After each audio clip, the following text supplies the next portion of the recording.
What we learned was how to sketch graphs of y equals sine of theta and y equals cos of theta.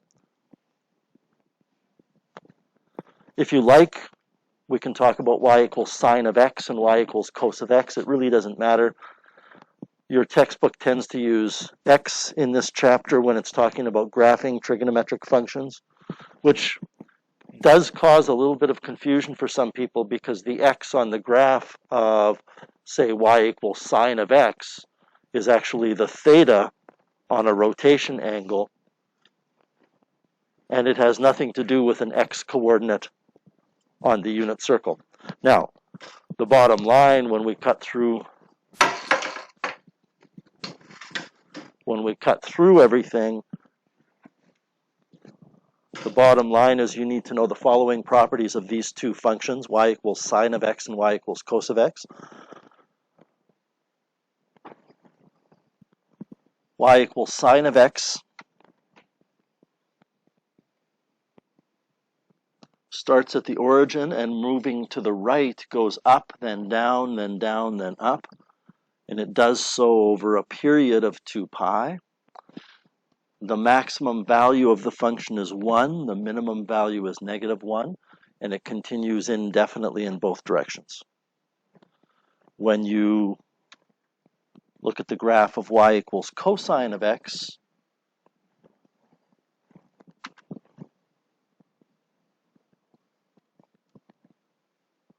it doesn't start at the origin, it starts at its maximum value. It goes down, down, then up, and then up back to the maximum value. The minimum value is -1, and again, it repeats with a period of 2 pi. So that's kind of the starting point. The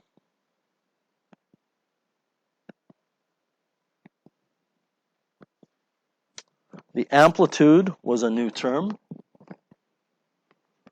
The amplitude of both of these functions is 1. And it doesn't matter where you look at the amplitude, it's just the distance from the middle of the graph, from the horizontal midline, what I call, of the graph, to either the maximum or the minimum point on the graph. So the amplitude of both of these functions is 1. What we spent Friday dealing with was if we change those by applying horizontal and vertical stretch factors, or parameters is maybe a cleaner thing to say,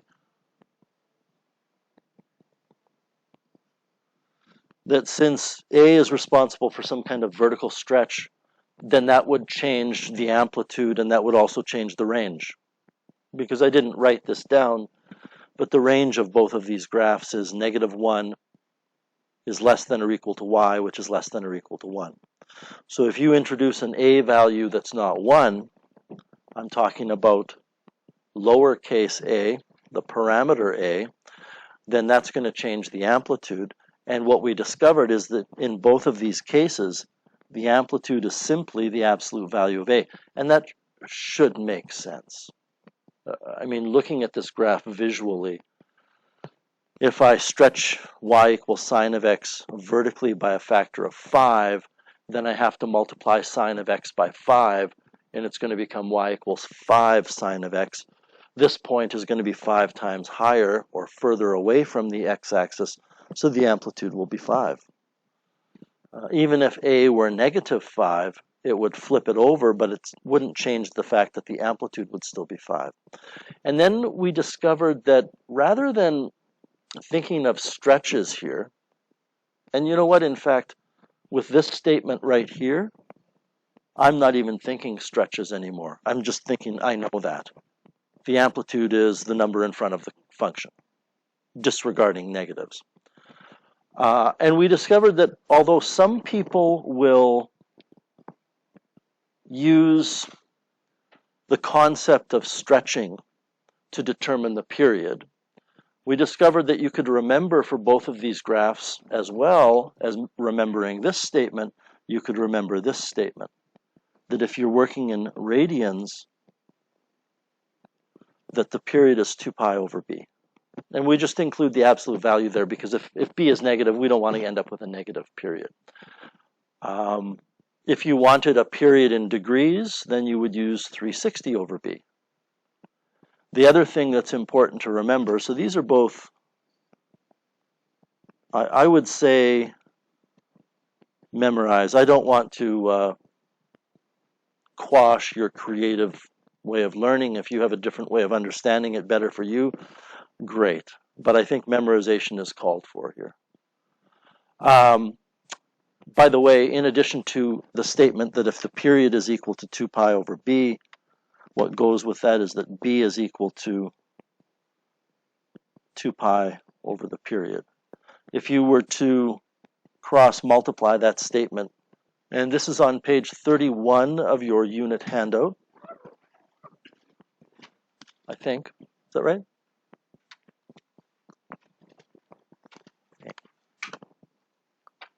So on page 31 of your unit handout, we're going to be looking now at transformations of sine and cosine functions. And, you know, we were looking at transformations, but now we're going to look at all the transformations, not just vertical stretches and reflections, which affect the amplitude and the period, but we're also going to be looking at translations. So at the end of today, we will be able to describe all of the properties of either of these two graphs. Y equals a sine of bracket b bracket x minus c and bracket m bracket plus d, and then the same for cosine. One of the things you'll notice is we have new parameters. We have c and d, and I hope that you recognize that the c is where we would normally put h, and the d is where we would normally put k. So for whatever reason, I don't understand. I've never been given a reason. In North America, we go from H and K when we talk about general transformations, and pretty much all the North American textbooks use C and D then for trigonometric translations, which I don't know why. It's kind of like, you know what it's kind of like? When we did quadratic functions last year in 20-1, we didn't use H and K, we used P and Q. I wish everybody would just agree on a set of letters that we could use, but it went from P and Q to H and K, and now all of a sudden it's C and D. You know, we just have to deal with it. So in this lesson, we're going to be applying all of the same transformations that we learned in Unit 1 to sine of x and cos of x, and we've already done 2. But just to remind you, first of all, instead of using H, we use C. Instead of using K, we use D. If we were to apply that general statement that's on your formula sheet, I'm not going to write it down, you're familiar with it, I hope, of y equals AF of bracket B bracket x minus c n bracket plus d, and you'll notice I did a little switch there, right? I switched out h and k for c and d, so that's not really on your formula sheet. But if we were to apply that template that we've been using all year to y equals sine of x and y equals cos of x, we would get these two functions. So we learned on Friday that the amplitude is the absolute value of the parameter a, and you can relate the period to the parameter b by taking 2 pi over b to get the period, or by taking 2 pi over k to get b. Okay. So there's a horizontal shift, and that's related to c, everybody. Normally, I would say it's related to h, and I would say if h is positive, it shifts to the right, and if h is negative, it shifts to the left, but we're dealing with c. The vertical translation or shift is related normally to k, but since d has kicked k out and taken its place, if d is negative, it shifts down that many units, and if d is positive, it shifts up. This last point on this screen is just a reminder to you that you always deal with a and b before you deal with translations. Okay. There is something different, and I can tell you this now. I think it's going to come up in your notes. We don't really talk about a horizontal shift. What we're going to end up calling it is a phase shift. And we don't really say vertical shift. We call it usually a vertical displacement. So for trigonometry, we tend to say that this is a vertical displacement when we talk about D, and for C, we call it a phase shift. And that phrase, phase shift, I believe has its roots in physics. It has something to do with a phase of electricity. When you have a trigonometric function, the phase of the electric current follows that path, and when we shift it, we're shifting the phase. So examples, use our skills. I mean, this is really, I'm not teaching you anything new here other than the fact that we have C and D. Sketch y equals 3/5 cosine of x plus 1. The first thing to note, and I'm always a little, it bothers me a little bit how we're very loose with brackets with trigonometric functions. But this does not mean cosine of x plus 1. It means cosine of x plus 1. So just to drive that point home, I'm going to rewrite this as y equals 3/5 cos x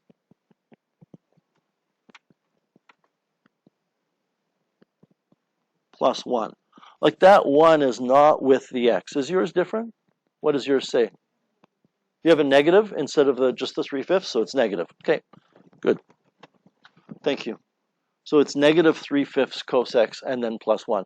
And this is what I mean when I say we're kind of loose with the brackets, because, you know, if we wrote this way, which I think we should do, but I don't make all the rules. If we wrote it that way, then it's very clear that that 1 is not with the x. In other words, everybody, it's very clear that that 1 is a d or k value. You know, and then we run into problems like this, like if you were to have instead y equals, I'll just use cos again, 2x, we kind of say, well, you don't need brackets here either, but we are expected to know that the 2 and the x are together, and we're taking the cosine of 2 times x, not the cosine of x times 2, or the cosine of 2 and then times x. They're together. So this lack of brackets sometimes really causes confusion, but we have to get used to it. So when I take a look at this, just going to get rid of this, we can see what the function is up here. A is equal to negative 3/5, and D is equal to 1. Now, if I had to say what B is equal to and what C is equal to, I could do so. There's an A, B, C, and D. A is clearly negative 3/5. D is clearly 1. B is 1. You don't say there's no B, so B is 0, because if B is 0, then x would be multiplied by 0, and there would be nothing left that you're taking the cosine of, other than the number 0. C, on the other hand, is 0. So I'm going to give you a demonstration of how I think it's best to sketch this. We know that cosine of x, and just hold off on drawing anything just yet, but we know that cosine of x would have a maximum here, a middle here, and a minimum there. And you're not drawing this yet. I'm just saying this is what cosine of x would have for some boundaries, for the upper and lower boundaries. Now, what's going to happen here is it's stretched vertically by a factor of 3/5. And I'm not going to worry about the flip yet. Okay, I'm not worried about the negative. It's stretched horizontally by vertically by a factor of 3/5. So you'll notice that I gave you a grid here that has, if I can grab this line, come on. I gave you a grid here that has 5 ticks with a measurement of 1 vertically, so 3/5 would be 3 of those. But then we have this D equals 1, which is going to shift things up 1. You'll notice I'm not sketching the graph yet. All I'm doing is figuring out where these 3 lines are going to be after I take care of A and D. And I would do this even if there was a B and C as well. And what happens is if I shift these all up 1, well, this will be 1, 2, 3, 4, 1 up. This will be 1, 2, 3, 4, 1 up. This will be 1, 2, 3, 4, 1 up. But here's my point. All of that thinking was not necessary because the middle of this graph will always be at whatever the value of d is. It doesn't matter what you do to anything. Yeah. And I'm recording this, so I'll post a link to it later. Okay. It doesn't matter about everybody a vertical stretch, a vertical reflection, a horizontal stretch, a horizontal reflection, a horizontal shift. None of that matters because in the end, after everything is done, the middle of the graph, which was on the x-axis, is not affected by any of that, and it's going to be shifted to wherever d is. And because the amplitude is 3/5 because of the vertical stretch, the maximum value will be 3/5 above the middle, and the minimum will be 3/5 below the middle. So if I saw, and I'm going to go a little off script here, if I saw that we had a function that was y equals 2 cos 4x minus pi minus 3, by looking only at a and d, by looking only here and here, I can tell that the middle of the graph is going to be here at -3 because that's the d value. The maximum of the graph will be 2 above it because the amplitude is 2. And the lowest point of the graph will be 2 below it. And that gives me some kind of vertical fences. They're horizontal lines, but they're fences that fence me in vertically that I have to stay within that range. Okay, so now, and I'm not going to go in excruciating detail every time like this, but now what we would do before we shift things is we would say, and you need to follow along carefully with this, that cosine normally starts at the top and goes down. Right? And it goes down all the way to -1 and it goes up back to +1. So it normally starts at the top. Because this is negative for A, it's going to start at the bottom and go up. And because the amplitude has switched, it would normally start here, and then it reflects and it starts here going up. But we don't need to do all of that. All we say is the following. These horizontal lines I've drawn have already included the amplitude. Cosine normally starts at the top on the y-axis. Because A is negative, it starts on the bottom. So it starts here and goes up. We did not need to start sketching it before it was shifted up. We shifted it up and then sketched it on top of that, which is a little bit of a confusing thing because we're supposed to do A before we do a shift. Now, the period of this is still 2 pi because the value of B is 1. The amplitude we already know is 3/5. But if the period is 2 pi, and I'm going to draw a little something on here that I don't think you really want to draw yet because I haven't decided on the scale horizontally, but we've already decided that it has to start at the bottom going up, right? It has to look like that.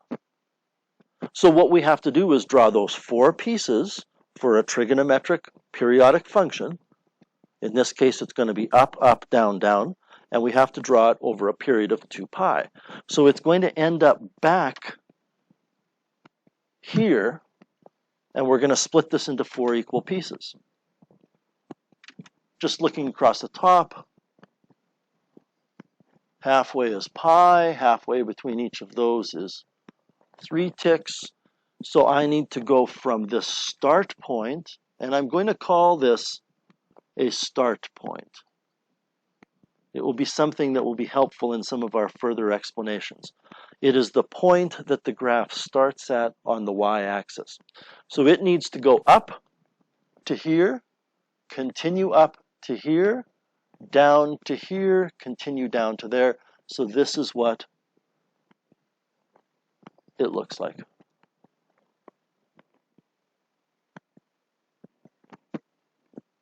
And I'll write the domain and range in a second. But I mean, this is, again, it's confusing because you're always told that you should do the stretches before you do the shifts. And what I've done is I've shifted it first. I've imagined that I've shifted the max and the min and the x-axis all to that new location. And what I'm sketching at that new location is what I would sketch at the origin if there was no shift. The domain, of course, is any real number. The range is, now we have to take a careful look at this, it's 2/5 is less than or equal to y, which is less than or equal to 8/5.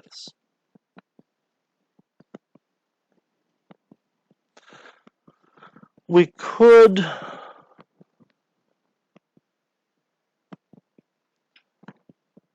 draw a conclusion here, and it would be a correct one, that your minimum value of y is always going to be d minus your amplitude. I mean, roll that around in your head for a minute.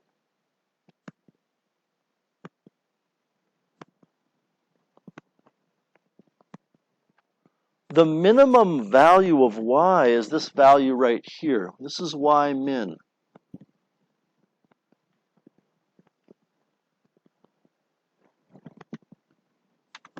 This is y equals d. This is y max. So how do you get your minimum value of y? Well, you can take d and subtract the amplitude. On the other hand, your maximum value of y would be the amplitude added to d. Because if you look up here, there's d equals 1, which is y equals d. To get to the maximum, you add the amplitude. To go from d to the minimum, you subtract the amplitude. Want to be very careful here. You know, there's a lot of details in math, and here's one that can easily confuse people. Am I allowed to say this?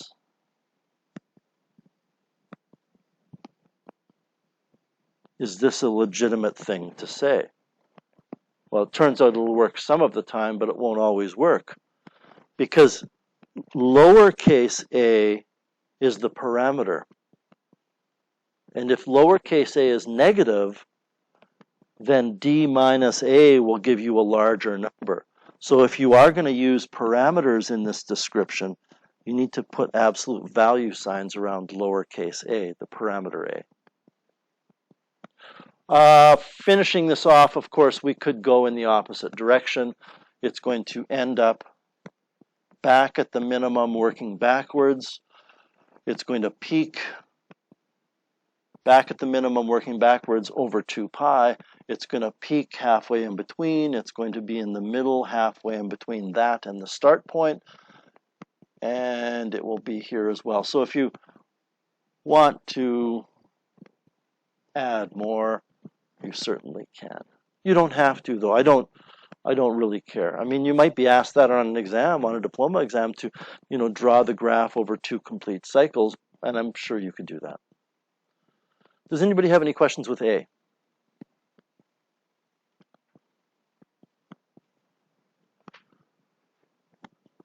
All right, seeing none, let's move on. Let's take a look at B. Y equals sine of 1/2 x and then minus 1/2. You know, I felt the need here to put brackets around the 1/2 x. I'm not sure why I did. I didn't have to. If we make a list of all of our parameters, A is 1, B is 1/2, C is 0, D is negative 1/2. We're kind of starting slow here. We're not just throwing in A, B, C, and D all at once. Just want to check that's the same as the one that you have in your handout. Okay. So if A is 1, the amplitude is 1. If D is negative 1/2, I'm just going to put this down here. D equals negative 1/2. That means the midline is at y equals negative a half. If I subtract a half, then this midline that I would normally put here, and then there's a maximum line above it and a minimum line below it, that midline is going to be down at negative a half.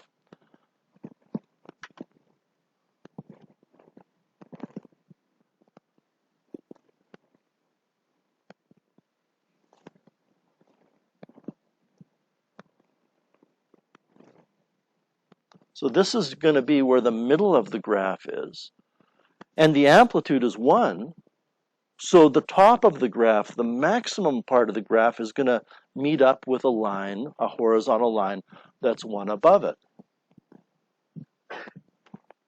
And the minimum will be 1 below it. And right away we can see what the range is going to be. This is negative 3/2 or negative 1.5. If you want to use a decimal, there's nothing wrong with that. But I'm going to write negative 3/2 is less than or equal to y, which is less than or equal to 1/2. The period is going to be 4 pi. And I would like everybody to just give some thought as to how I got 4 pi.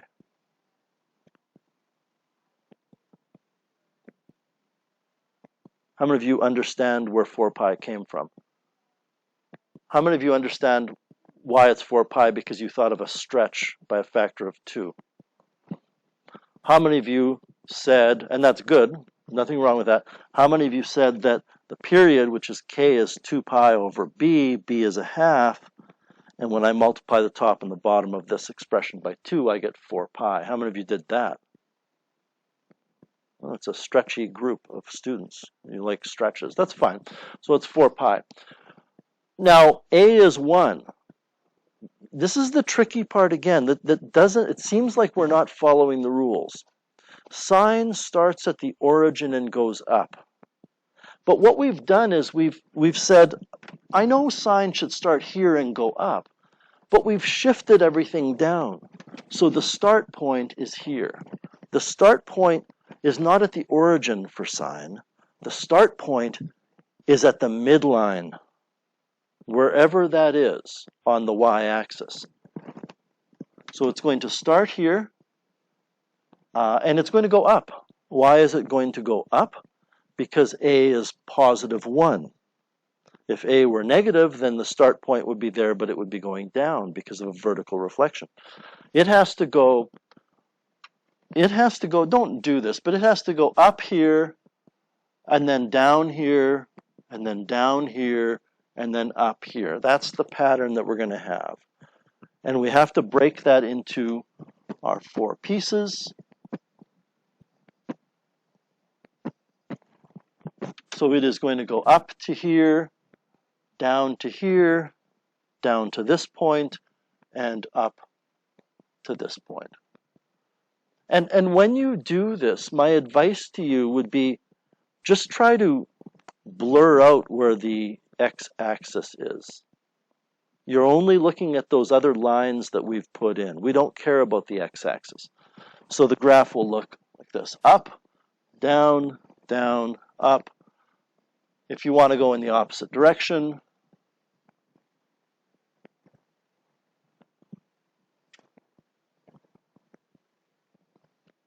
it will look like this. Domain x is any real number.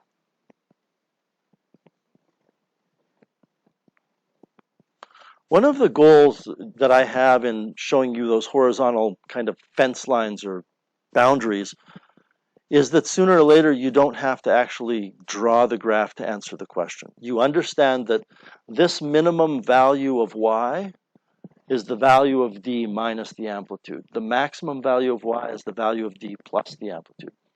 A and D are used to set up those lines, those horizontal lines. Does anybody have any questions with B?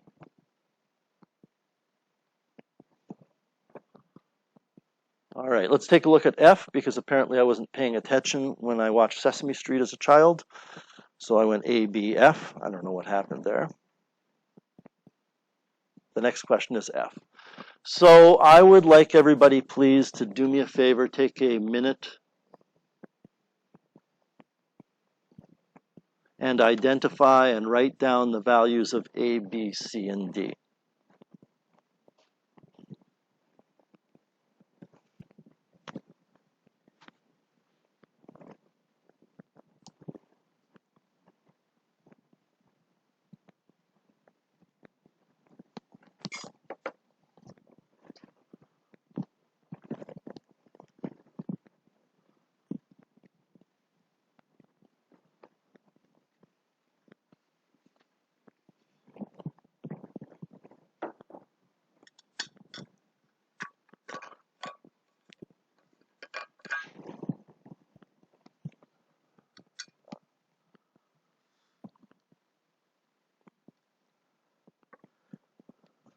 My dream here is that everybody got all of them right. I suspect maybe one or two of you did not get C correct. I hope everybody got C correct. A is -7, B is clearly 3, D is -4, but C is pi over 3. Because you have to factor that 3 out.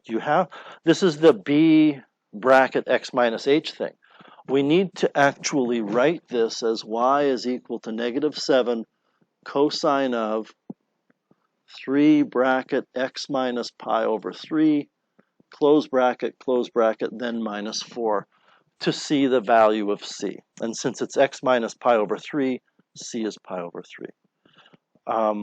So that thing about factoring out B that I said you don't want to be the person that makes that mistake on an exam, it's zombie math. It's risen from the grave here, and now it's something that we got to deal with again. Okay. So I'm going to set up the grid lines. D is -4, and the amplitude is 7. So the amplitude is 7 here. Period, by the way, is 2 pi over 3, because B is 3. I'm a little curious. How many of those people that said you use stretches just use the rule when B is a whole number? You still use stretches? Okay, so there's a variety of different techniques here. I'm just going with the 2 pi over B. I suppose if you wanted to think of stretches, since B is 3, the horizontal stretch factor is 1/3, so that takes the period of 2 pi and squishes it down by a factor of 1/3. I'm going to draw in my grid lines here. The vertical displacement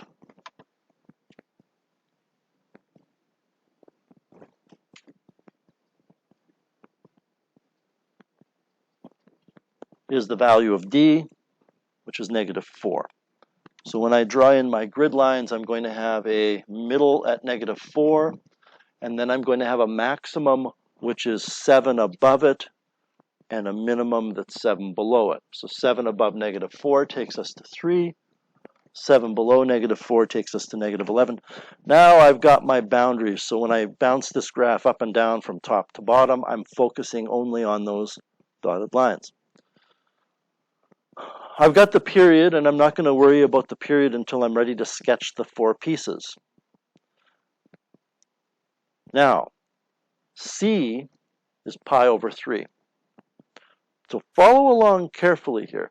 This is a cosine function, and cosine normally starts at 1, goes down. Right away, I'm not going to think 1. I'm going to say cosine normally starts on the y-axis at the top. Now, you can draw this if you like, but then you might have to draw other things to indicate why I'm going to erase it. Cosine normally starts at the top and goes down. So I've taken A and D into account in knowing where the graph should start. I'm not thinking it starts at 1. I'm thinking it starts at the top. Except that A is negative. So instead of starting at the top going up, instead of starting at the top going down, it's going to start at the bottom going up. And again, I don't know how drastic that upward is going to be, because I have to look at the period and break it into 4 pieces. Except that now it doesn't actually start on the y-axis. The phase shift tells us where it really starts. And that value of c shifts the start point along with everything else pi over 3 units to the right. So my start point is actually here. This is pi over 3, 2 pi over 3 pi.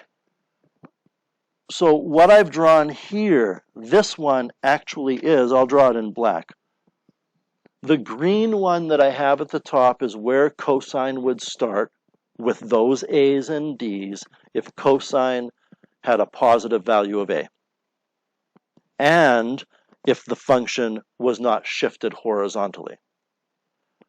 However, because a is negative, the red thing that I've drawn would be the starting of the function. And it's on the y-axis. And that would assume there's no phase shift, there's no horizontal shift. But because it's shifted horizontally, it's going to be starting where I've drawn that black line. And now what I have to do is from that point, and I'm ready to start erasing some stuff, from this point going up, I need to break one period into 4 pieces. And the period is 2 pi over 3. We've already said this is pi over 3. 4 squares would be 2 pi over 3. So we need to take 1, 2, 3, 4. This is where the graph is going to go through one cycle. From this start point down here, it has to go up to the middle, up to the top, down to the middle, down to the bottom, over this, which is the period. So, example A, pretty straightforward. Example B, still pretty straightforward. Example F, all of a sudden things got pretty complicated. There's a lot going on here. So I need to focus on these horizontal lines, and it's going to go up to the middle. I'm breaking this into 4 pieces. There's only 4 squares. It's going to continue up to the top. It's going to go down to the middle and down to the bottom. So this is going to be a very squished in graph.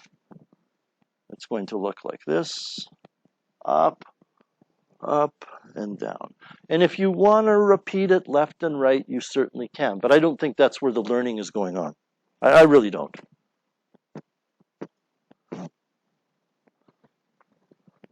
Up, up, down, down. You could do it all over the place. Range, negative 11 is less than or equal to y, which is less than or equal to, I believe, 3. Domain x is any real number.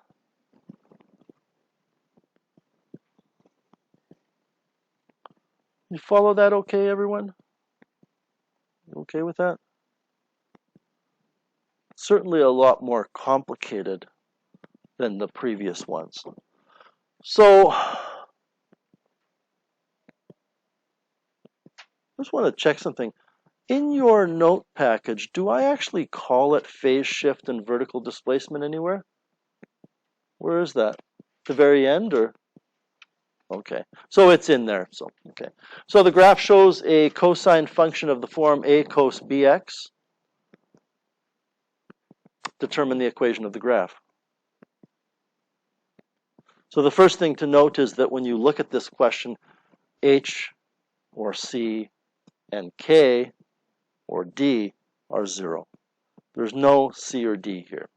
So you need to determine the value of a and the value of b.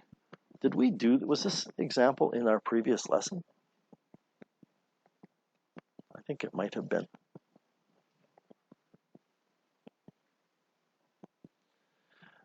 Is there a grid on it in the previous lesson? There is, so it's a little bit different. Are the numbers different? Okay, so it's a different question. I know now why I put it here. I'm not giving you a grid. And in fact, everybody, I should be able to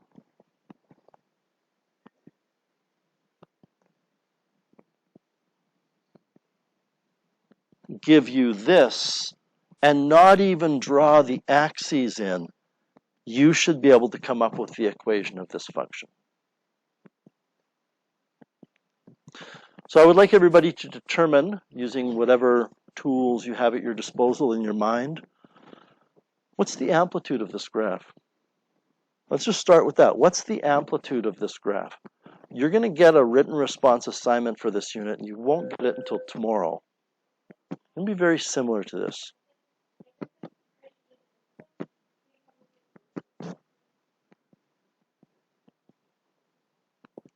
Ryan, what's the amplitude?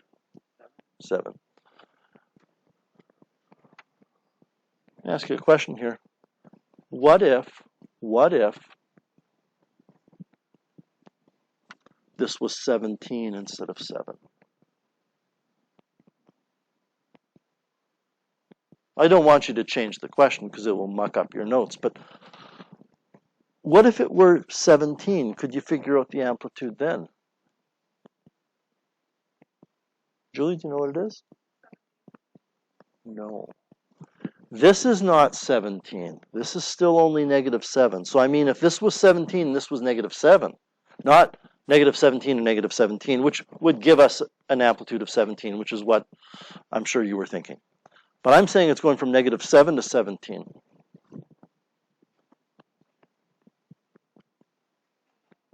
Sebi, do you know? No? Naya? It would be 12. Now, how did you get 12? How many other people thought 12? Okay. So, Naya, how did you get 12?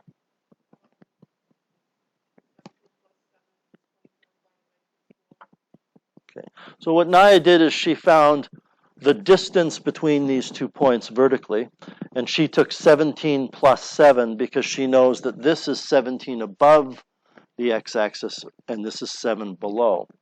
The other thing you could do, and then she divided by 2, because that will be the distance the range covers, and then divided by 2 is the amplitude. You could have just said you took, you took the 17 and subtracted -7 to find out the distance between them. Anyway, your assignment will not be as simple as this, where it's -7 and 7. Okay, so now what is the value of B? Well, let's start with this. So the amplitude you said was 7. I would like everybody to figure out what the period is.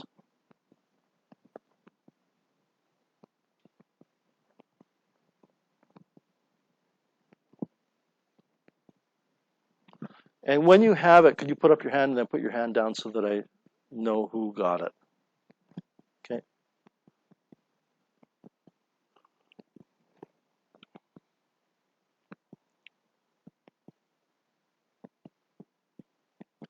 What can be confusing here, everybody, is normally we see pi as part of the period, or we see pi as part of the x-coordinates. These are just numbers, but it doesn't change the fact that we can still find the period. How many of you have the period now?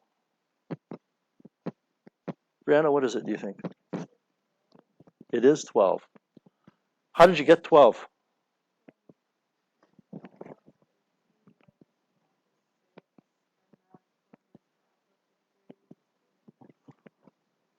Excellent. So what Brianna did is she said this is at x equals 18, this is at x equals 12, so this distance is 6.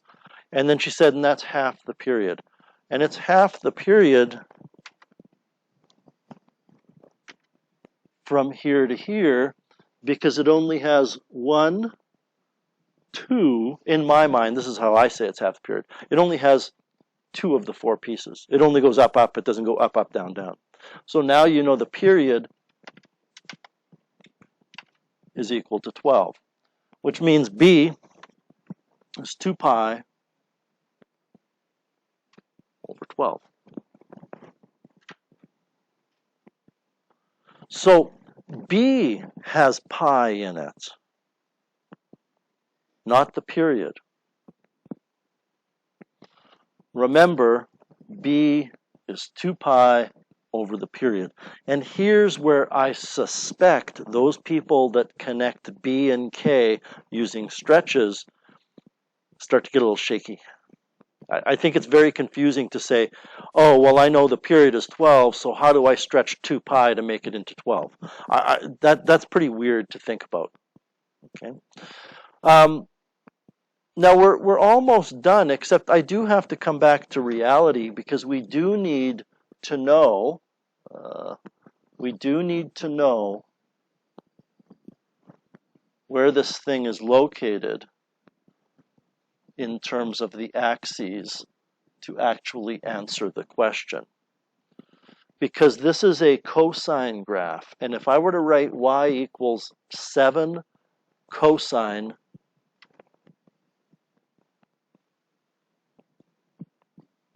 two pi over 12. Oh, by the way, this happens a lot at higher levels math. You get so caught up in the math that you forget, oh, 2 over 12 is 1 over 6. Right? We can reduce 2 over 12 down. That's certainly not anything you would get nailed for on a diploma exam written response, or on my exam. I would just say, well, reduce it next time. Because I don't care about that. Neither do you, quite frankly. Why would this graph that's being shown not match this equation that I wrote in red at the bottom?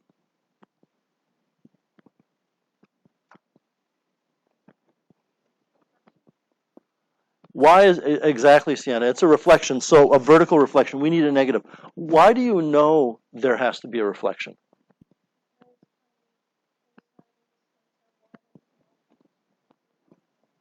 Right. Perfect. Cosine normally starts at the top. And if we ever say it starts at 1, we just translate that to the top, because it doesn't have to be 1, right? It starts at the top. So if it starts at the top, going down with a positive a, it would have to start at the bottom going up with a negative a. So the answer is y equals negative 7 cos pi over 6. All right. Sketch this graph over 2 cycles. What time have we got here? We're going to skip this one. I think you can do it. Just briefly here, the middle of this graph would be here. Nope. The middle of the graph would be here at negative 1, because the vertical displacement's negative 1. I guess we will do it. I'm going to go a little quicker here. The maximum would be at positive 1, and the minimum would be at negative 3. Because the amplitude is 2, so the graph has to go 2 above the middle. The period is 2 pi.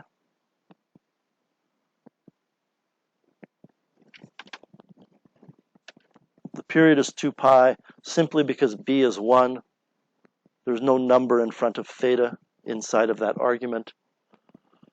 Phase shift is 2 pi over 3 left, because c is negative 2 pi over 3.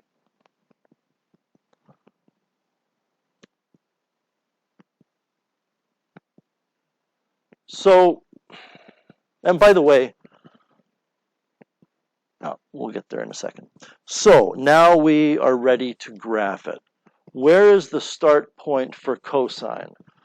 It's at the top for cosine, going down. But since a is negative, the start point is now at the bottom, going up. But since the phase shift is 2 pi over 3 to the left, the start point is 2 pi over 3 to the left of that point, going up.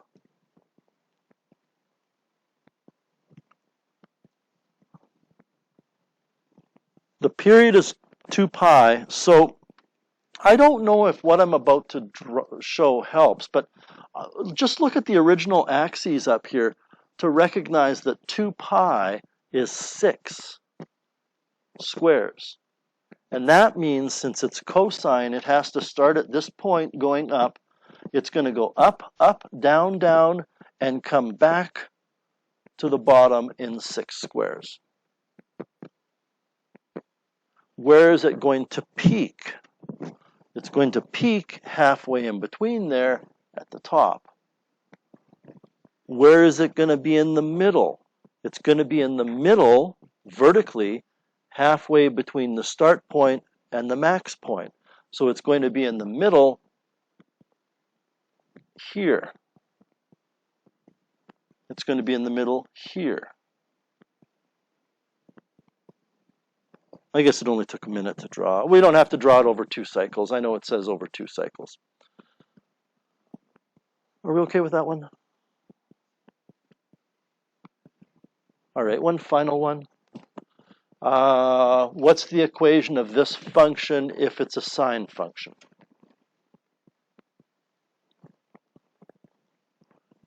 So A, B, and D are determined first. You leave C to the end when you're trying to find these parameters. So I would like you to look at the graph, determine the value of A and D. We'll start with that. What's A and D?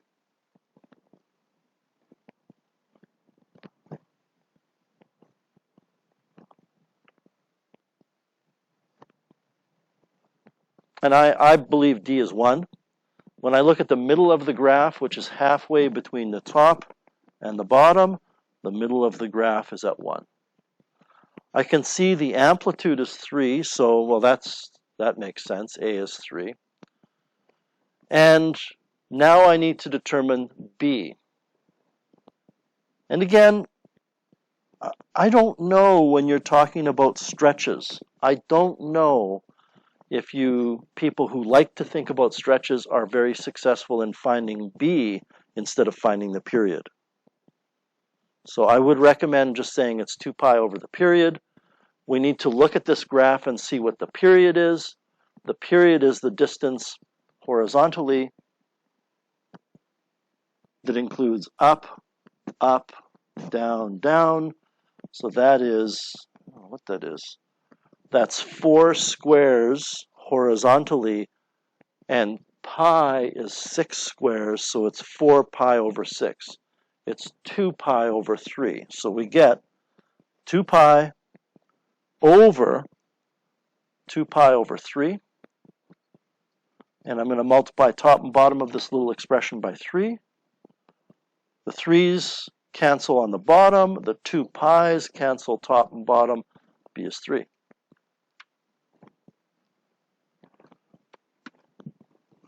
So now, this last part is the trickiest part. How do you find C? And I'm just going to erase all of this. You find C by doing the same thing we did to find H in the first and second units. This. You pick a key point and sketch where that point would be after A, B, and D have been applied. And then, if you're lucky enough to land on where it is on the graph, I guess there's no horizontal shift. But if you're not, you have to ask yourself, how much and in what direction would I have to shift that key point to match things up? And I always use the start point. For sine, this is a sine function, the start point is in the middle. And this would be where the middle of the graph would be. Here's the maximum. Here's the minimum. There's the middle. Halfway between. So sine would start there going up. Our graph does not start there going up.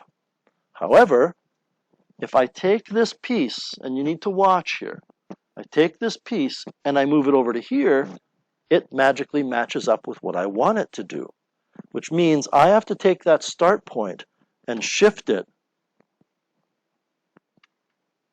this distance to the right. I have to shift it pi over 6 to the right to make it match. I want to just clean that up a bit. This would be the start point without a phase shift. It includes A, it includes D, it includes B. I don't want it to start there. I want it to start here, which is pi over 6 to the right. So C is pi over 6. Which means the equation of our function is y equals A, which is 3, sine. B is 3 as well. X minus c is pi over 6. Close brackets on both of those factors. And then plus d is 1.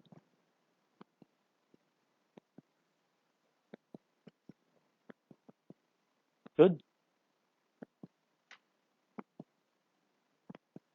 Go ahead. Certainly. There you go, JV. Is that good?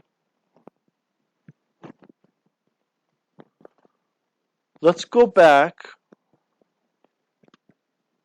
And by the way, I'm not in any real rush here today. I'm really thinking of moving the main part of our exam to Friday and having a written response on Thursday. So don't panic about time here. We really need a good foundation here. I'm going to go back to this and say to you that shifting that start point pi over 6 to the right is not the only way to accomplish what I want. I could shift it pi over 2 to the left. I could shift it half of a pi to the left, which means that I could have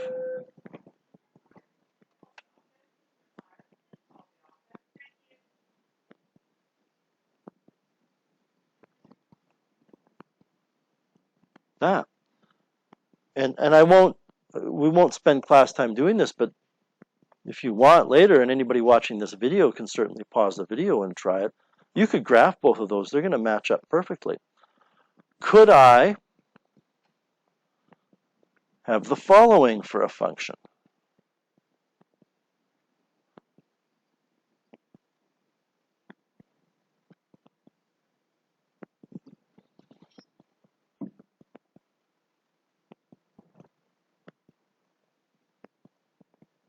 The answer is yes. Because if I reflected sine, I put a negative in front of the parameter a. If I reflected sine, then it wouldn't start here going up. It would start there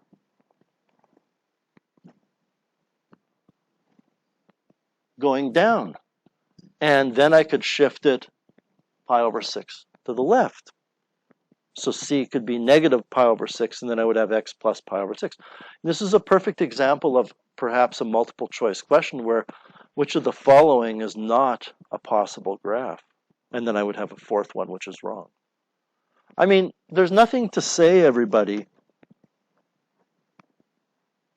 that you couldn't take this start point and shift it 1, 2, 3, 4, 5 pi over 6 to the right. It would still match up because this is a periodic function, so it doesn't matter. As long as it matches, it doesn't matter where you call the start point. Any questions at all with 3a or 4a? Let's try this one. We're not going to go through all the different possibilities here. We want a cosine function. Well, a is still 3. B is still 3. D, interesting, I didn't see that, is still 1. By the way this question is written, this would be incorrect because it does actually say in the question that a is positive. Okay, so all right, what about cosine?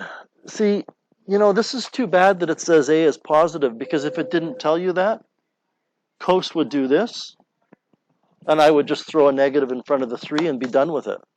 But they're telling you a is positive. So what we do is we say cosine would normally start at the top going down. How can I shift that so that it matches the graph whose equation I'm trying to determine?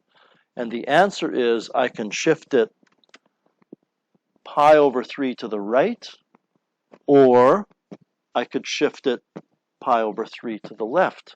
Either of those would accomplish the job, which means I'm just going to go with c equals pi over 3 to the right. So it goes from this start point to this start point.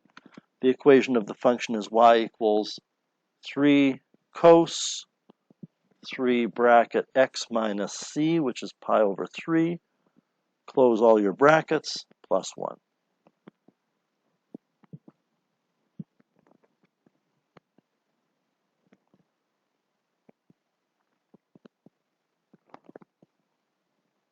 Any questions with B? That's your final example, is that correct? So you don't have to graph. So when it says graph the functions, if it just says, identify the period, amplitude, phase shift, and vertical displacement and graph the function, I don't care about that. I'll just identify those things.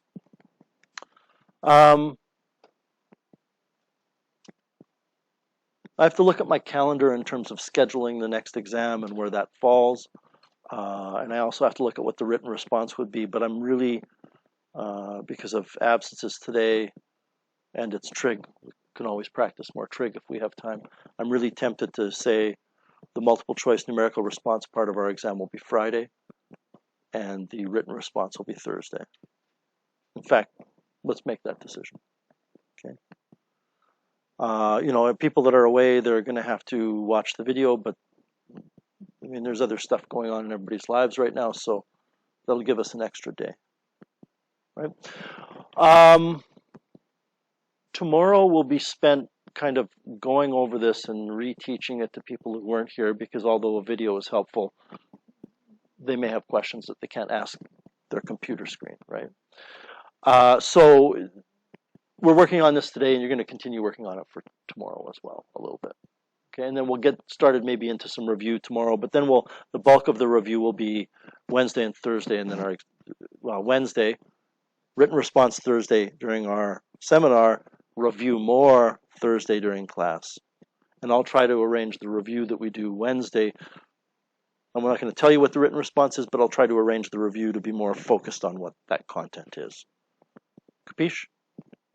All right, so let's get to work. And give me a second to take attendance, do a couple of other things, and then I will come around and help you.